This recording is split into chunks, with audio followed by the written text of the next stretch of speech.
Yeah. Everybody grab your Your beverage coffee, of tea, choice. beverage of choice. Yes, beverage of choice. I'm a tea drinker. Bob's a coffee drinker. Dunkin' So coffee. everyone, thank you for joining us for this Facebook Live discussion. Bob and I have been getting a lot of questions, regarding, can you really be a go-giver during a time of crisis? We know that this is a challenging time for everybody around the world. So we wanted to take this time to answer your questions and just open a forum and let's talk about this, because you really truly, this is the time we really need to be a go-giver for sure.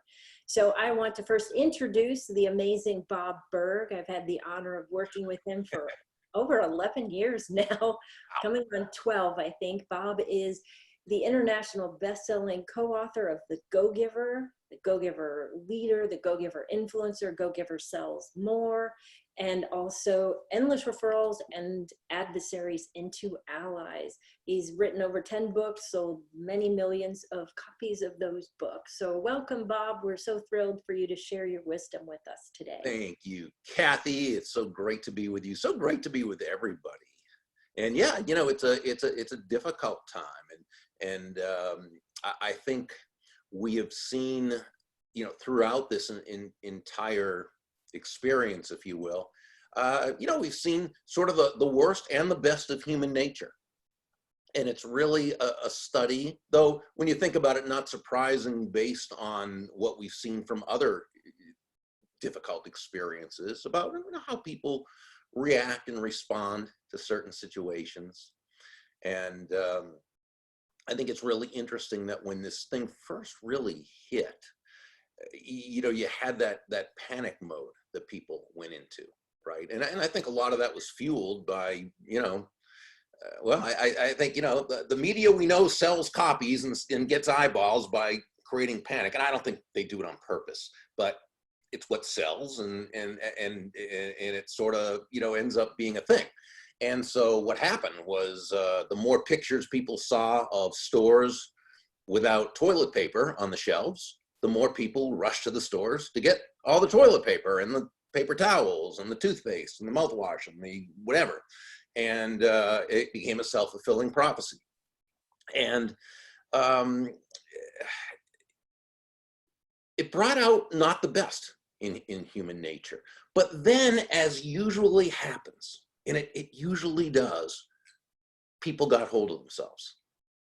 And they started taking the focus off of themselves, and they started placing it on others, which, when you think about it, is everything John David Mann and I talk about in the Go-Giver books, right? Shifting your focus, so moving from an I focus or me focus to an other focus. And why those who do that are the most successful, not for some way out there woo-woo kind of reasons. It's really quite practical. It's quite logical. When you are that person who can take the focus off yourself and place it on bringing value to others, people feel good about you. They want to get to know you. They like you. They trust you. They have more confidence in you. They have more faith in you. They're much more likely to want to be in a relationship with you, to work with you, what have you. But that's really what started happening. And nonetheless, there's a lot of concern out there, as there should be, and there's still a lot of kind of unknowing what the future is going to bring. We've started talking about, instead of the getting back to normal, it's the new normal. And people like Steve Keating, who's one of my favorite leadership speakers and authors, talks about, he says, don't even think about going back to normal. It's move forward, go toward the new normal. And so, I think that's where we are. So now we ask the question, really, what do we do about it? Right. And if I may, I think we have a huge opportunity to create that new normal. We've had this little break. For those of us who have been fortunate not to have been, gotten the virus, to really step back and look at what is really important, what isn't changing in our lives. There's a lot that is, Bob, and I would say that's the Go-Giver principles. Those are timeless. Yeah. So let's, and I want to get to some of these specifics regarding how people are really bringing value to others these days, both business-wise and personally. but I think, you know, we begin with a very basic principle of life and a very basic principle of success. And this is something for as long as I've been studying success and being around successful people and so forth, it's something I've noticed. And that is successful people always deal in truths. Okay, they put truth first. They don't look at what they wish were true and say, oh, that is true, right? Because it's not, right? They first embrace the truth. They understand that, they discover the truth, they understand the truth, they embrace the truth. Now, that should never be confused with settling for what is, no. But what we do is we embrace the truth and we deal with it. And then we utilize those truths in order to move forward, both ourselves individually and societally. And I think one of the best examples of that is an article I saw the other day in the blog post from Leadership Freak, Dan Rockwell. He goes by Leadership Freak, at Leadership Freak on Twitter. And just if you go to Facebook and just put Leadership Freak in 2 different words, you'll come up to his page. It's really, this was a wonderful article. He was talking about Admiral James Stockdale, who many of you have heard of. Many of us first heard of James Stockdale in the classic, Jim Collins classic, Good to Great, where he told Admiral Stockdale's story. He was really quite a human being. He was, for 7 years, he was a prisoner of war in the Vietnam War. So he was a prisoner of the North Vietnamese. He was tortured more than 20 different times. I can't even imagine the feeling, fright, the physical pain, the emotional pain, and absolute, how do you do something like that? And yet, and Dan talks about this in his blog, the Leadership Freak blog, he wrote, James Stockdale, Admiral Stockdale, the highest ranking POW of the Vietnam War, explains how to face uncertainty, which is what we're going through now, right? Uncertainty with unrelenting resolve. And there's going to be a couple of twists and turns in this story. Admiral Stockdale said, I never doubted not only that I would get out, but also that I would prevail in the end and turn the war. Did I just hit something? No, that was me. Forgive me. I lost my page. Go ahead. I'm just glad it wasn't me, because usually when it's something technical, it is me. Okay, so I never doubted not only that I would get out, but also that I would prevail in the end and turn the experience into the defining event of my life, which in retrospect, I would not trade. Now, let me comment on that. This sounds a little bit like a motivational, oh, it doesn't matter how bad things are, everything's gonna be great, and I'm glad. No.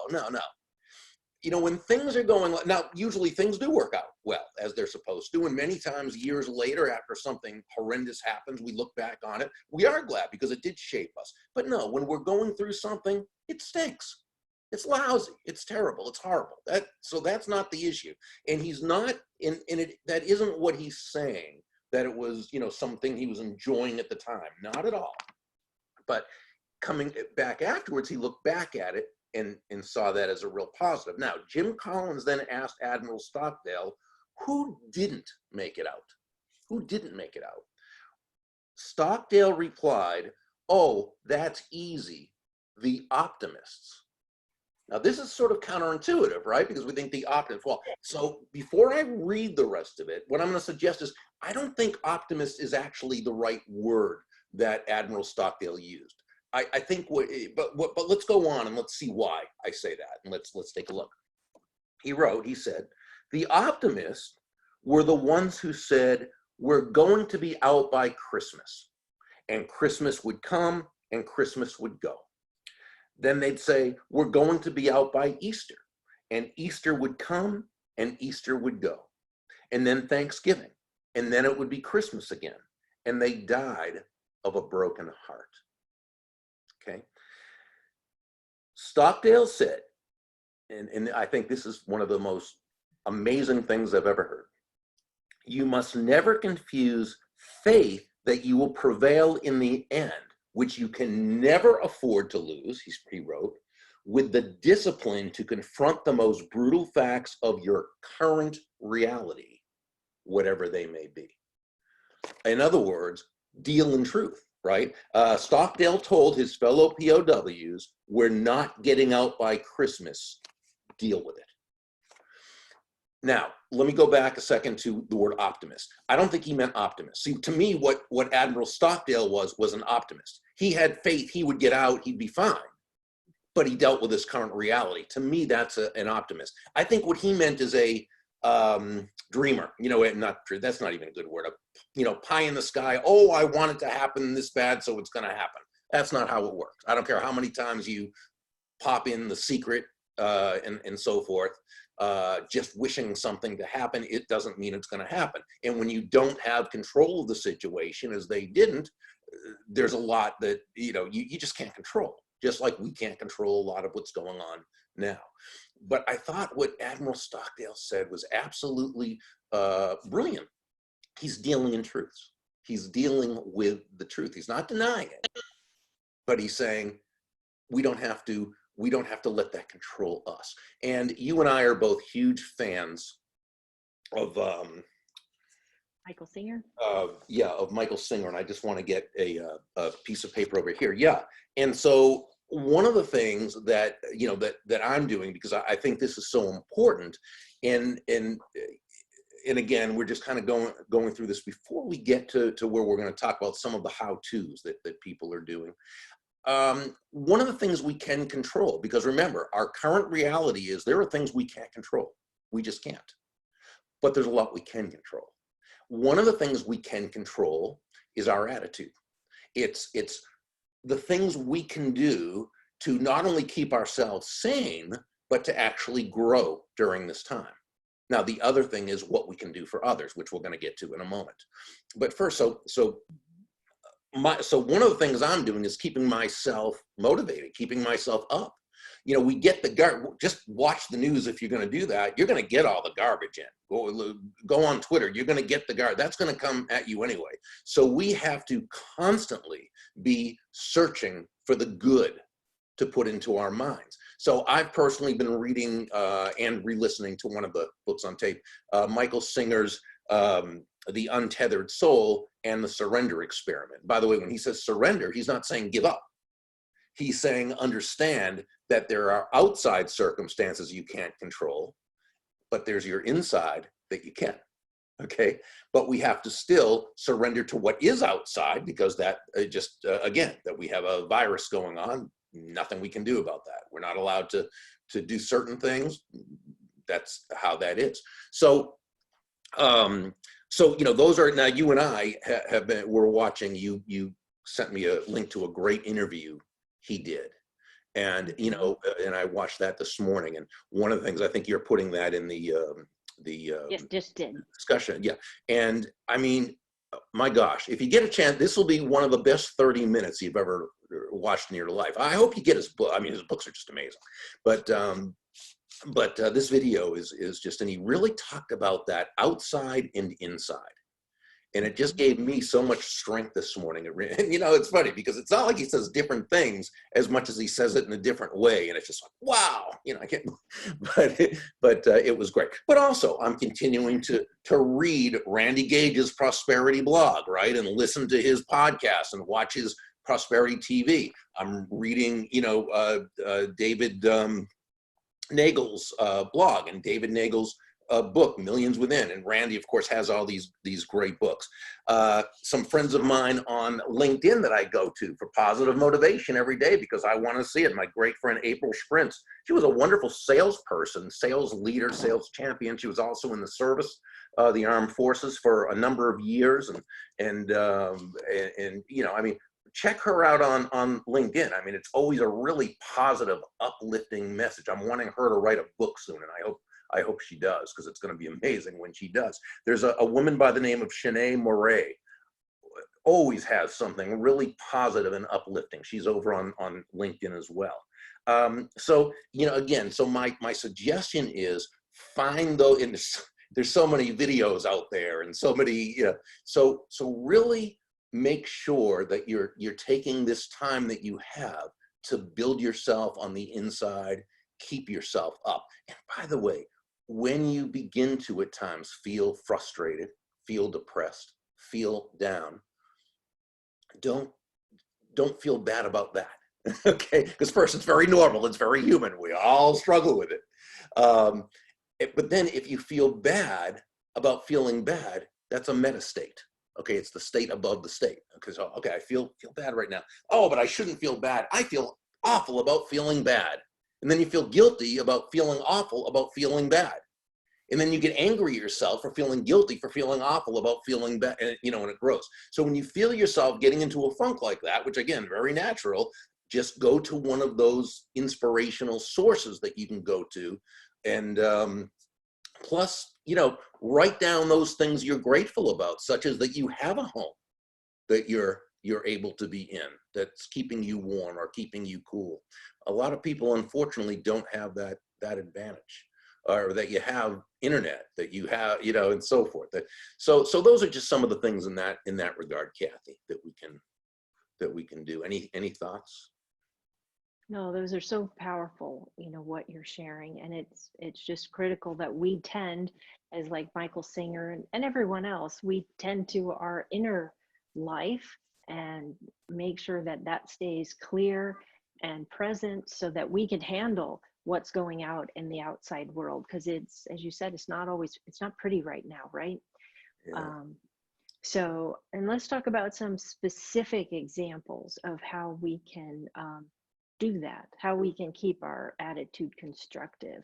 Does anyone have some things they want to share in the group? I'm going through this.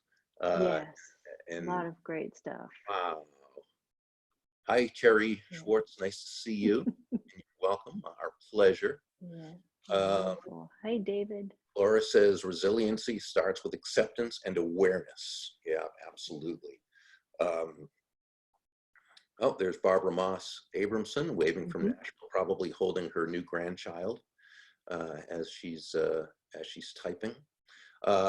Mitch Jackson, and Mitch, you've got to follow Mitch Jackson. This guy's a trial lawyer. Well, first of all, one of the nicest human beings you can ever meet. Yes. What an amazing human being. He has a great book. Mitch, will you put your book in there in the window, the discussion window, a link to your book? This is on how professionals can really utilize social media as a great positioning tool, and it is and I'm honored to have one of the small chapters in there, but that's not why I'm recommending it. It's really that great. Kathleen Hanover, one of our certified Go-Giver speakers, who's a great copywriter, she wrote, concentration camp survivor Viktor Frankl said, everything can be taken from a man but one thing, the last of the human freedoms to choose one's attitude in any given set of circumstances, to choose one's own way. One of my, I'd say, favorite books, most impactful books. It's not, I can't say that, it's very difficult to have read, but it's a wonderful book. And think about it, we're having to stay indoors.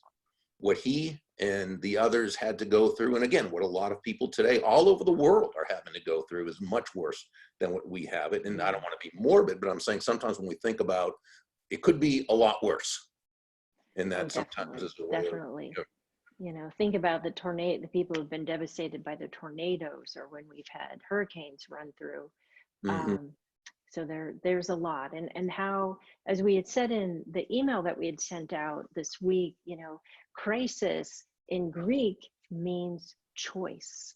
So we have a choice of what we focus on.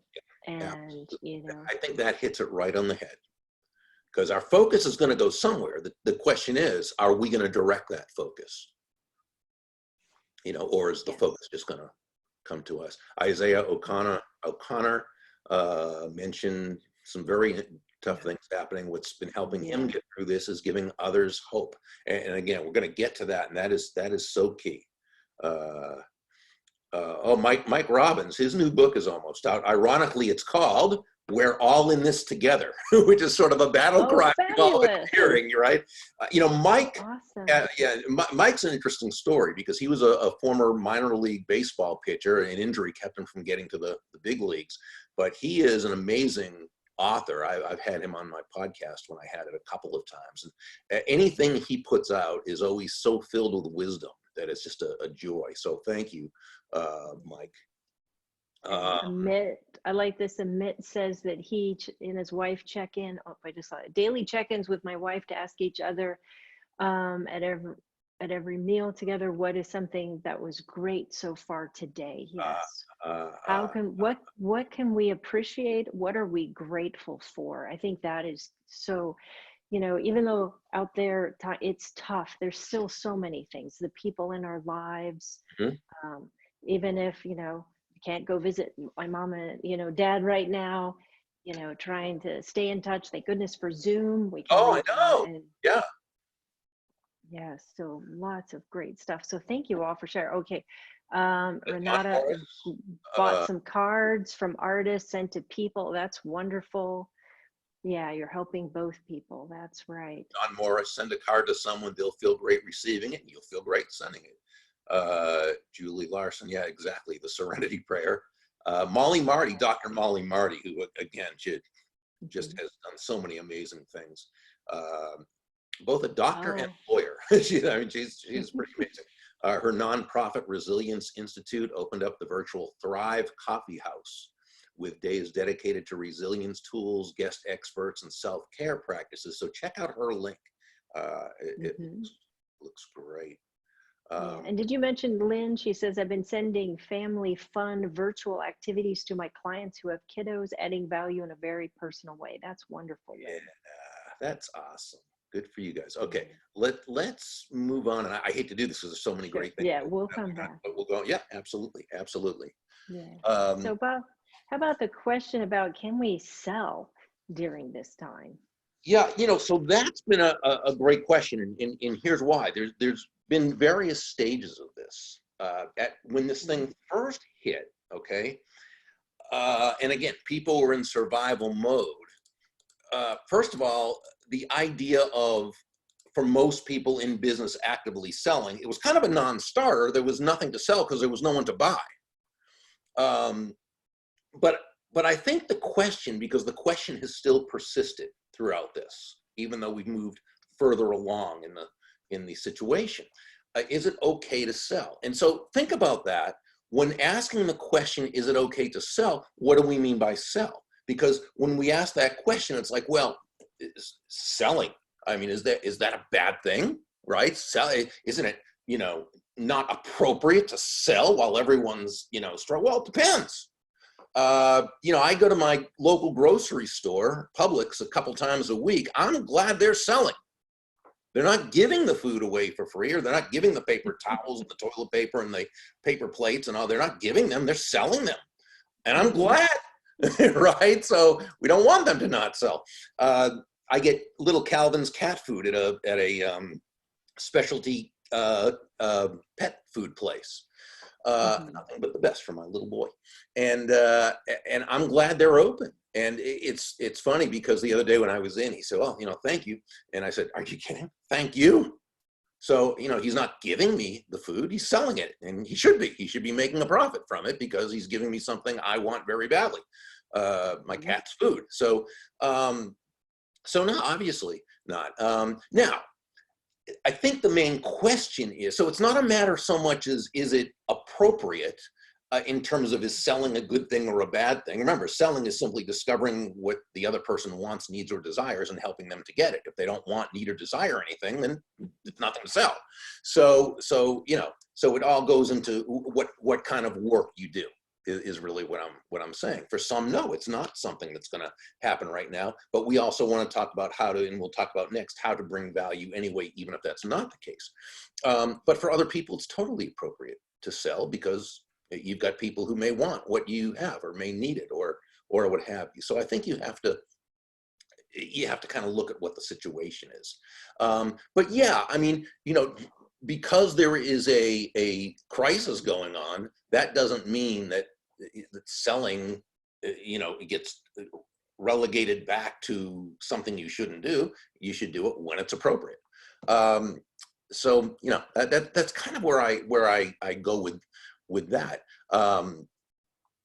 I just attended a webinar a few hours ago that someone put on, and he was selling a rather high-end product. It was something that will help the people who made the investment in that. I decided not to. It wasn't something that I feel the need to do at this time. But anyone who knows us knows that you and I invest in a lot of courses and products and services in order to keep ourselves sharp, and especially for the people we serve and the people who are our certified speakers and so forth. But in this case, it wasn't something. However, the people who took him up on that, who I'm sure will benefit greatly, because what he puts out is something very good. So wow, but he's selling, and yeah, absolutely. And the ones who need it, want it, can afford it, and feel it will benefit them, will do it. The ones who can't, won't, not, whatever, won't. And Bob, that brings up a good point. We have to check ourselves, because sometimes I found myself in thinking, because of it, well, nobody's going to want to spend money. Don't assume that. That's Not right. everybody's in that place. There are people that have money to invest. And Tina Lorenz just shared that, I lost them. Okay, she said, by marketing our programs and teaching others how to begin businesses online, we're part of the economic solution. That's right. We begin by bailing ourselves out, not waiting for someone. Wonderful, Tina. And that's it. And is there a way that you can change what you're doing, that you can be helping people online? Exactly. And that's what we want to talk about too. But the person who was, you and I attended that webinar because if it was something we thought was going to be something we, really use, we'd have bought it. I mean, we'd have been glad he sold it because we'd have wanted it, so I think it's really just a matter of that. Art Subcheck, who's a great friend of ours, and I've interviewed him on the podcast and the when we used to have the weekly live, and Art is his name is spelled a little differently. It's Sobczak. It's pronounced Subcheck, and Art is to me the authority when it comes to selling on the telephone. But it's creating relationships, and it's going about it. He's not just dialing for dollars. I mean, just the way his system is put together is amazing. His website's businessbyphone.com. He's author of a wonderful book called Smart Selling. But he was talking about how to, if you are in a situation where you are actively selling and feeling as though you're not exactly sure how to really open the conversation, because, again, if other people in the marketplace are looking at it as not appropriate, it doesn't matter so much that it is appropriate if they don't feel it is. So we've also got to also consider what the other person's thinking. But I love how he says it. So I'm going to read a little bit from one of his emails. And I suggest, by the way, if you go to Art's site, sign up for all his stuff, because it's really that good. So his newsletter, his podcast, just I did post his link in the comments. Yeah, I mean, he's just really amazing, just a real class guy. Fantastic. Oh, he is. And let's not forget that phone. It's so important, and so few people are picking up that phone today. So it's so true. And people like Anthony Iannarino and Mark Hunter, who just came out with a great new book. Mark's book called A Mind for Sales by Mark Hunter, who's a great guy, and people like Mike Weinberg and people like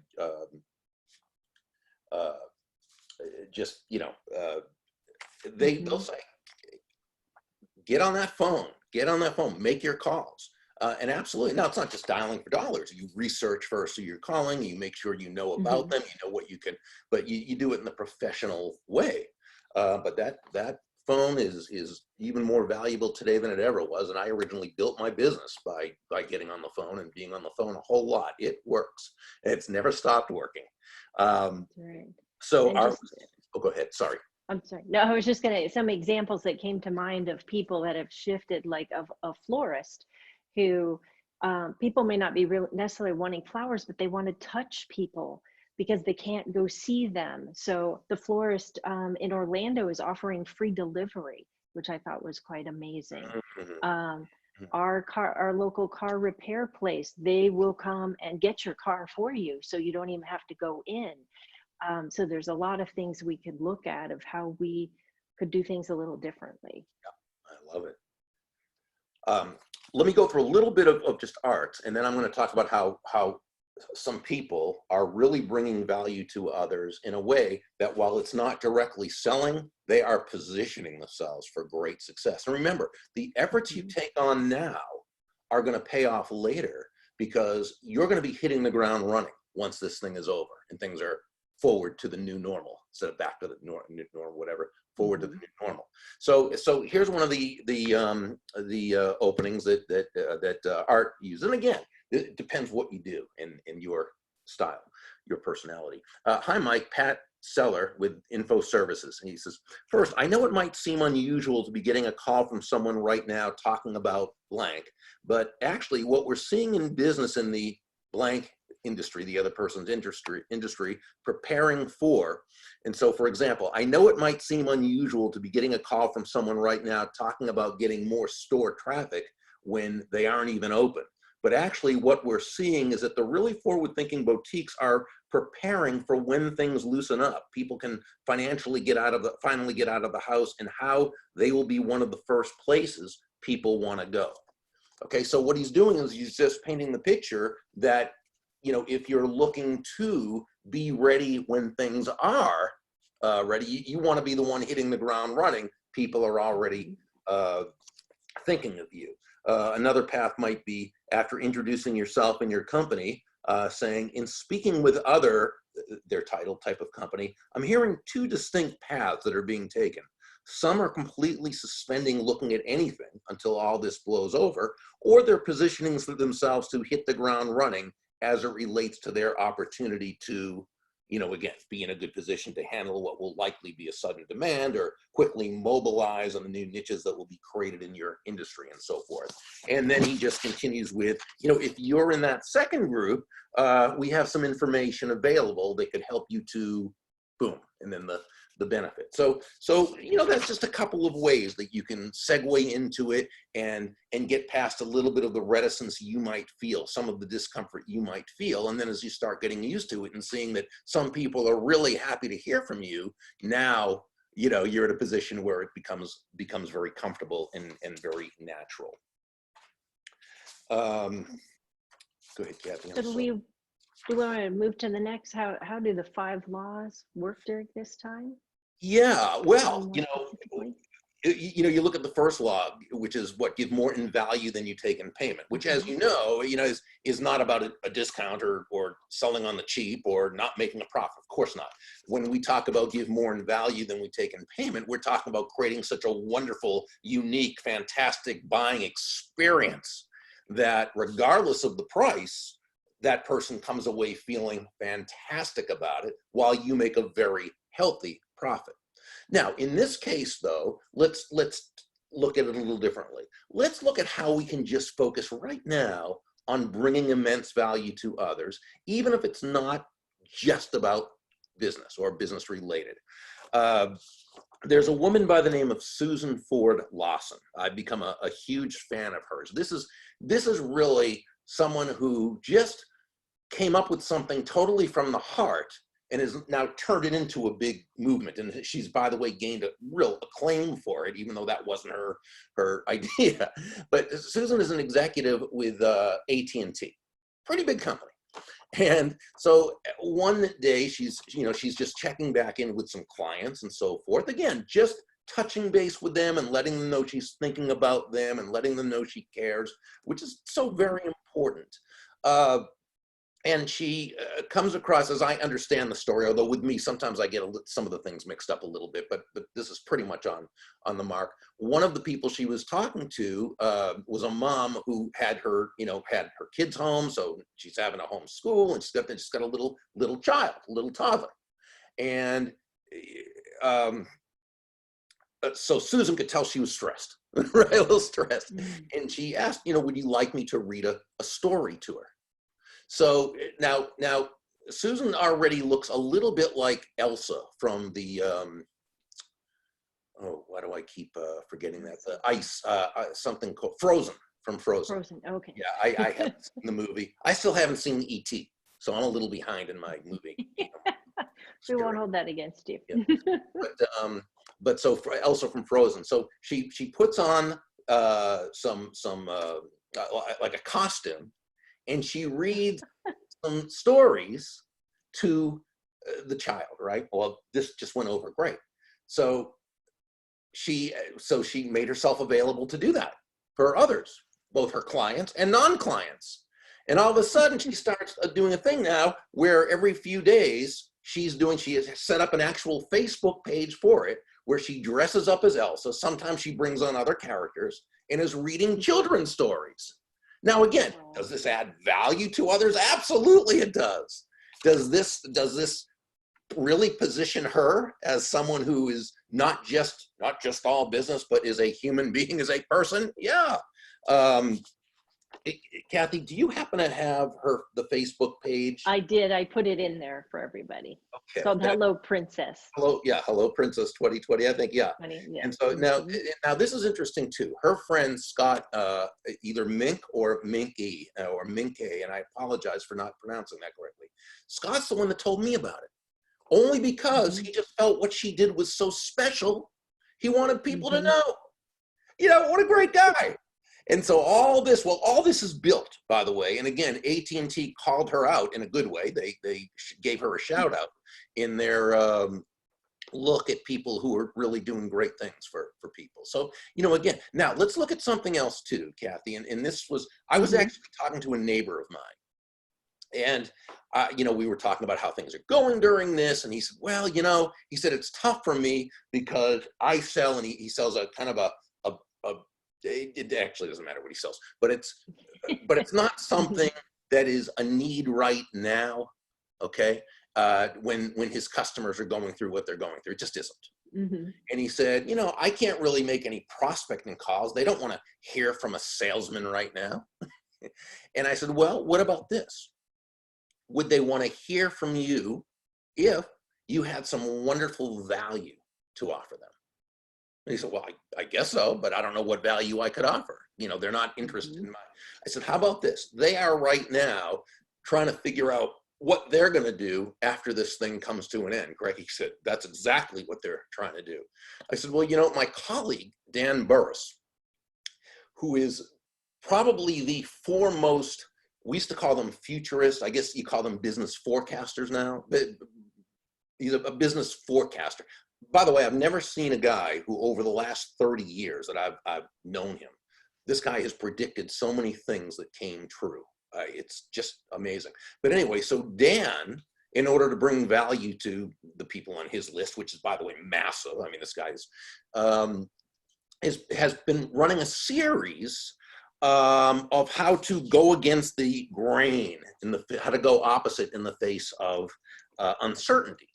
And so I said, why don't you get on the phone and call individually all your prospects, your customers, your clients, let them know you came across some information that might really help them in knowing what to do during this crisis and preparing yourself for this new normal. And he said, that's great. He said, I can do that. Because again, he didn't feel like he was, you know, trying to give them something they didn't want, right? But I'll tell you what, he does this, and let's say they love Dan's webinars, which they're gonna, by the way, because everything Dan does is amazing. What are they gonna think of him? They're gonna look at him as the supplier who, during this time when selling wouldn't have been appropriate because it wasn't something that was gonna happen, still cared enough about them to hook them up with some wonderful value that they could use. That's really what being a go-giver is. I mean, it's nothing that complicated, right? And so, you know, those are the things that can be done. Those are the things we can do. Then, you know, and of course, when we talk about the law of compensation, the second law is touching as many lives as you can with that. So it's not just him calling one client, it's calling a bunch of them. It wasn't just Susan doing this for one person, it ended up she's now doing it for tons of people. Now you look at law number 3, the law of influence. Your influence is determined by how abundantly you place other people's interests first. Well, again, make it about them, not about you. You've heard me say it at so many seminars where I've spoken. Nobody's going to buy from you because you have a quota to meet. Right? They're not going to buy from you because you need the money, and they're not going to buy from you just because you're a nice person. They're going to buy from you because they believe they'll be better off by doing so than by not doing so. Well, the same goes here, whether they're buying literally or not. Now, you take right now people like Lindy Chapman, who is a very, very successful realtor in the Phoenix, Texas. Phoenix. No, I think Lindy is in Dallas. And I'm thinking of our own Christy Ellis, who not only is one of our certified go-giver speakers, but an award-winning realtor out there, top producer. She's amazing. And both of them are just looking for ways to bring, because right now people aren't buying and selling homes. So what the two of them are doing are just finding ways to serve. They're finding ways to be of value to those in their community. Okay, it's as simple as doing that. And you and I were talking about how, and we've certainly heard this about how people are going to people are checking in on their neighbors, especially elderly whose children may be far away and just need to know someone cares, or that someone will prepare a meal for them and even leave it outside their door. Or just, if you're going to the store, a great friend of ours, Belinda Prine, who works with upper management people and getting to that next level, and we love her. She was talking about in their neighborhood, they started out by doing something where when people were going to the store, so people in the neighborhood would put a green sign or a green square in their window if everything was fine.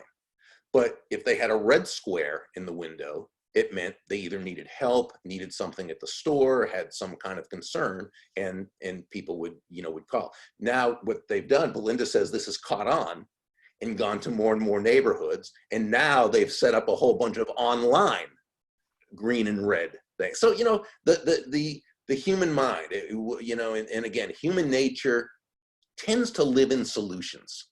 And not everyone does, but enough people do. And when you can be one of those people, again, that's just finding a way to bring value to others. And those who do that, and again, law number 4, authenticity. Well, we want to be ourselves and be authentic. And law number 5, the law of receptivity. And that says, be okay with, people doing something for you. Be that person who's okay when someone is going to do a, 30 minutes of entertainment or something, and bringing, putting your kids in front of the computer to watch it, or watching it yourself, or, when people are offering to do something nice for you, receive it with gratitude. So yeah, I think all aspects. By the way, Licky Lavji, who's one of our certified go-giver speakers up in Canada, who's just tearing it up there and just doing such a great job.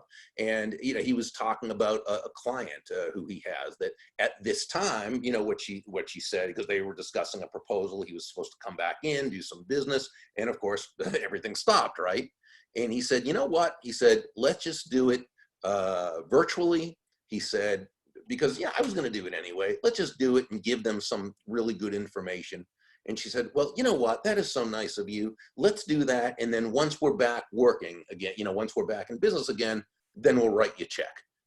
So, just again, it's just those things that we think of doing that really, you've got John Osberg up in the Buffalo area who is doing a course with a bunch of other people that was coordinated by a woman up there who, and again, they're just bringing some online value to people there at the local university. So again, we never run out of things, that can be done when you're really looking to bring value to other human beings. And Bob, I love that Grant Muller had shared with us what he's doing. He's a very successful realtor out in Denver, and they're not, in his community, they're not really being able to do too much, but he actually paid and brought in one of those big dump what do they call them? The Yeah. one of those, I'm forgetting the term, but oh, Hey, I even bought one in my, yeah, rented one once, but it yeah, was, basically one of those big dumpsters dumpsters. where, so Yeah. everybody could get rid of their stuff, and then they came and, collected donations to take to the local Mhm. charities. So there's a lot. I really think this time is helping us truly see how we are all connected. We truly are, in that sense, in this together. And it's about looking out for those around us. Yeah. So, It's so funny. He's such a successful realtor coming from he's another guy who'll be writing a book soon. And what he came from were some real dire circumstances. It's amazing he's alive today and doing what he's doing. It's very, very successful.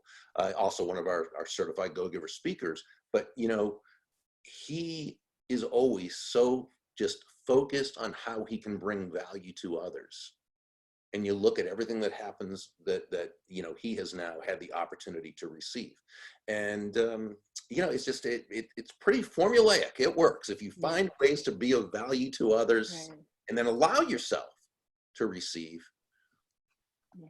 And I love how he said he's right now focused on being a human being instead of Oh, being a realtor. absolutely. And I think that's for all of us. We're Absolutely. so much more than what our job title is.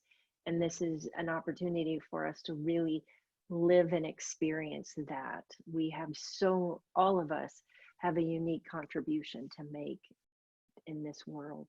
Yeah. So, Kathy, so Sherry Bob, Schwartz has oh, excuse me, I'm sorry. no, Can I go read ahead, Bob. Sorry. Yeah. Sherry Schwartz, in our neighborhood, they started a cute idea for kids called Find the Bear. All of us put a stuffed animal bear or whatever in the front window so that kids can look for and count what they found on their walks outside. Oh, that's wonderful. Wonderful. Yeah. So wonderful. Wow. So Bob, one question that we had was, what is the most important aspect of leadership during this challenging time? Well, I think one is to really make sure that those you are leading know you care. I saw a wonderful example of this on Twitter, and I wish I could say who the leader is, because you know me, I always like to give credit when I can, but I don't know who it was, and they never said the name. But this leader, apparently this company is having all their team meetings virtually now, of course, like we all are, right? And what this leader does is, when they're doing the meeting, spends the first few minutes going around virtually again on the thing, saying hi to everybody and asking them to just share, how are you? What's going on? What are the issues? What are the challenges? What great thing have your kids done, or has the dog or cat done that is that you want to share? In other words, really making sure that before they start talking business, that they know that he, in this case it was a guy, really cares about them, and that's so important. And I think that just that's really what a leader does anyway. Shows that he or she cares. Right, first and foremost. We, as a leader, you must inspire trust, and we trust those who care about us. We trust them, assuming they have competence and assuming they have character. We trust those who care about us. And as you always say, Bob, isn't it that empathy is the most important people skill? Absolutely. And I think now, right now more than ever, right, is empathy is very important, because people are going through things. We don't know how they feel. They have different situations than us. And when we ask and we genuinely listen, we may not understand exactly how they feel, but we can certainly communicate that we understand they're feeling something, and that something may be distressful, and that we're there with them to help them through it. Does anybody have any questions? I so appreciate all the comments and everything that you're sharing. I'm sorry, forgive me if we've missed some of you, but this has just been wonderful, seeing what all you're sharing. Let's see. Oh, Amy said they share business and personal concerns and good things at each meeting. That's wonderful. Yeah, if anyone's having an issue, try refreshing your page. And Shannon, I like that as leaders, we must inspire trust. We trust those who care about us. Oh, that's a Bob quote. Thank you for sharing that, Shannon. Wonderful. Oh, thank you, Julie. Thank you all. We are at the top of the hour. Well, thank you all so much for joining us. Absolutely.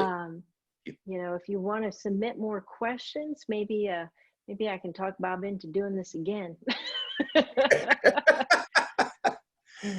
Yeah, you always do things like that, Kathy. Like you say, Bob, we're doing this again, and then that's pretty much. I try to ask, don't I? Yes, you know, you do ask, but it's the implication. You know, I mean, it's going to happen. All right. Well, give us, you know, continue in the influencers Facebook. Give us your questions, and we'll put together another Facebook Live. Oh, hey, there's Magdalena Yes. from Poland. Hello, Magdalena, our certified go-giver speaker from out in Poland. We love her. Haven't seen her for a while here on here. I hope everything is going great for you, Magdalena. Such a special human being. Sorry, I didn't mean to interrupt you. I just got very excited when I saw it. That's okay. Thank you all so much. It's just wonderful. We appreciate you spending some time on this wonderful Thursday afternoon. And, you know, thank you for being ambassadors and truly living this go-giver way. Absolutely. We appreciate Kathy, you. thank you for all you do, as always, putting all this together. And it's my honor and privilege. Thank you. All right, everyone. Take care. Bye. Now, I'm not sure, do I end the Facebook Live first? Or yeah, well, I think. I just end the meeting? When you end it first, do you have to go to the no? Yeah, I think you can end the meeting. Yeah. Well, I stopped the live stream and then I you stopped the recording. And then yeah.